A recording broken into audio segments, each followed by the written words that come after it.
I'll have the Scottish specialty haggis and a glass of water, please. Thank you. Now, while I wait, that meal is being cooked by a chef in the kitchen.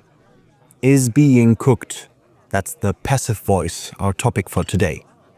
We use the passive voice when we want to emphasize an action, the doing, rather than who is doing it.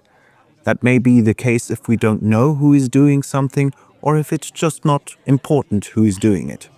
So instead of saying, the chef is cooking the meal, which is the active form, I say, my meal is being cooked. The passive voice is often used in scientific texts, official reports, and news articles. For example, it is confirmed that haggis is not for everyone. Also, you can make statements seem more polite or diplomatic by using the passive voice. For example, the criticism is heard. Thank you. Now I should let you in on what haggis actually is.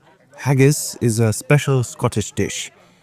In its traditional form, haggis is made with a sheep's stomach that is filled with a variety of innards like heart, lung, and liver, oatmeal, and onions.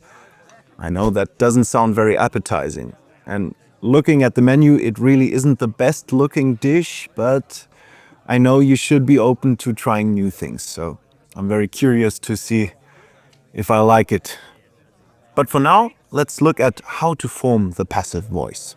For that, we need a form of to be and the past participle, which you know from several tenses like the past perfect. We produced extra videos about the tenses in case you want to check those out. To form the past participle, regular verbs get the ending ed. Depending on the tense, you use the respective form of to be. The past participle always stays the same. You can also form a passive voice using progressive tenses in case you want to describe an action that is ongoing. Just add the word being between the to be form and the past participle. Sometimes it still makes sense to include who or what is performing the action. For that, you use the so-called by agent.